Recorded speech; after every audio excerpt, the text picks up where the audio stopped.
right, so the whole NFL schedule is going to be released on Thursday night. We're going to have an entire special NFL schedule release show, a version, an edition of the Sweat on Friday. So make sure you mark your calendars for that. It's going to be can't miss internet television.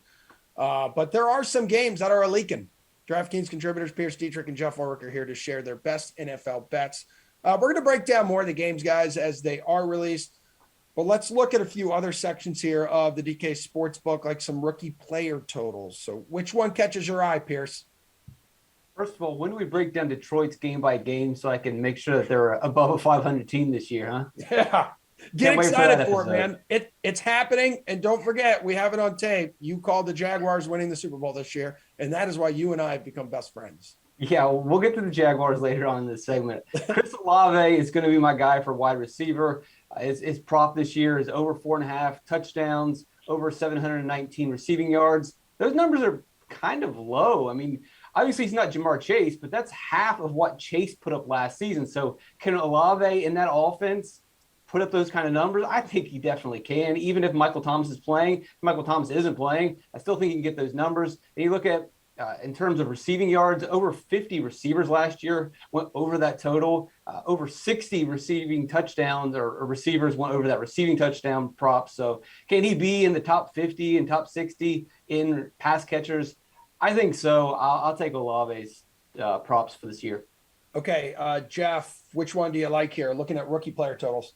Yeah, I actually almost went with Olave over as well, especially in the touchdowns. Actually, if you look, Jameis Winston was one of the best quarterbacks in the red zone last year, but the red zone stats does get me to my pick. Jahan Dotson under 4.5 touchdowns. Unfortunately, he doesn't have Jameis Winston. He's got Carson Wentz attached to him, who took a league high 9 sacks in the red zone, had like a 56% completion percentage in the red zone as well.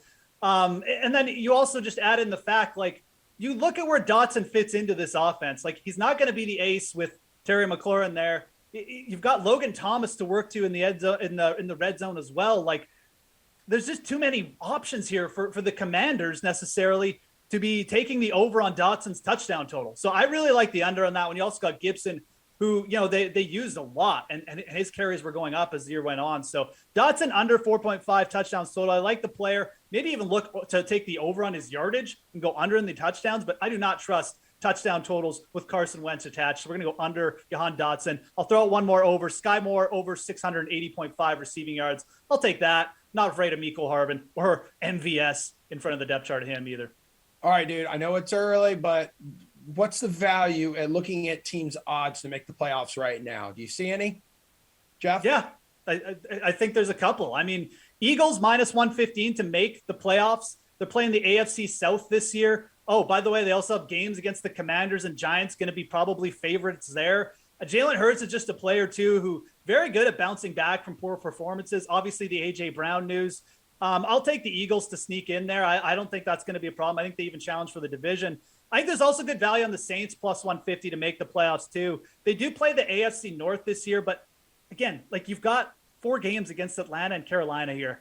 The Saints had a pretty good draft. I like the fact they did not waste a pick on a weak quarterback class. They brought in Olave. I think the Saints at plus 150, probably even better value. And then not to make the playoffs, Arizona Cardinals, they play the AFC West. Let's fade the Cardinals.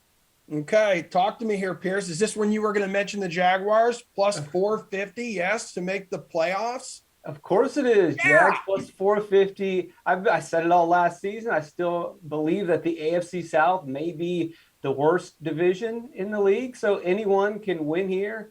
And I mean, look, the Titans going into the postseason or in the offseason, they had the 8th best odds to win the Super Bowl. The Titans are now 14th in terms of odds to win the postseason or win the Super Bowl. So they've fallen backwards a little bit. They really didn't help their team. Sure, they added a little bit to the secondary, but their line is still an issue. Their quarterback play is still an issue. It's Derrick Henry or bust there. And Indianapolis, yeah, they added Matt Ryan, but they still have line issues. They've added a couple key players here and there, but they really needed to address that line. Last year, Carson Wentz faced a 25% pressure rate. He was hit the second most times. The only guy that was hit more than Carson Wentz last year was Matt Ryan. And oh, by the way, the Jaguars are built to put pressure on the quarterback. And we saw that last year when the Jags pulled the upset. They sacked Wentz 6 times. So if a team can win in this division and win games in this division, then it's going to be the Jaguars at plus 450. I like their odds. Did the Colts have a O-line problem or a Carson Wentz problem? I think we're going to find out that it was a Carson Wentz problem, Pearce. But yeah, go with the Jags. That's fine. No.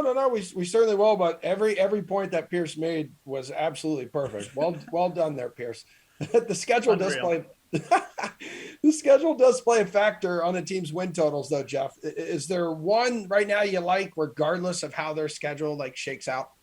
Yeah, there's two. One is the Eagles at over 8.5. I mentioned just the scheduling, and for the Eagles, they play the AFC East. So, they play the AFC South, which again, that gives them a couple games against the Texans and the Jaguars. And I know Pearce has the Jaguars penciled in as the Super Bowl champions this year, but this is still a team who's plus 450 to make the playoffs. They're not going to be that good. Sorry, guys. So the Eagles have a very nice schedule set up. And again, I mentioned Jalen Hurts. I trust Jalen Hurts to get me to 9 wins. That's just the long and the short of it. He's going to have some bad games in there probably where he turns the ball over a little bit, but he will bounce back and grind out wins. He's done it so far for a year and a half for us. So I think Eagles at 8.5, you take the over, and I can't believe I'm doing this. I'm going to take the over 6.5 wins on the Detroit Lions as well. I like the Lions draft. They addressed the one thing they needed to do on offense, get some spark there. Then they went defense with the rest of their picks. I think Minnesota is a very beatable team. The Bears do not have a deep enough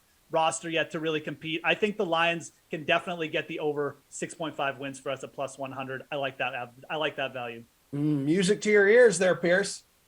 And let me build off of what Geoff was saying. He likes the Eagles because they're playing the AFC South. I like the Jags going over 6 because they play the AFC South, yes, but they also play the NFC East. And the NFC East, other than Dallas at the end of the season, that was a pretty terrible division. I don't know if they've gotten that much better.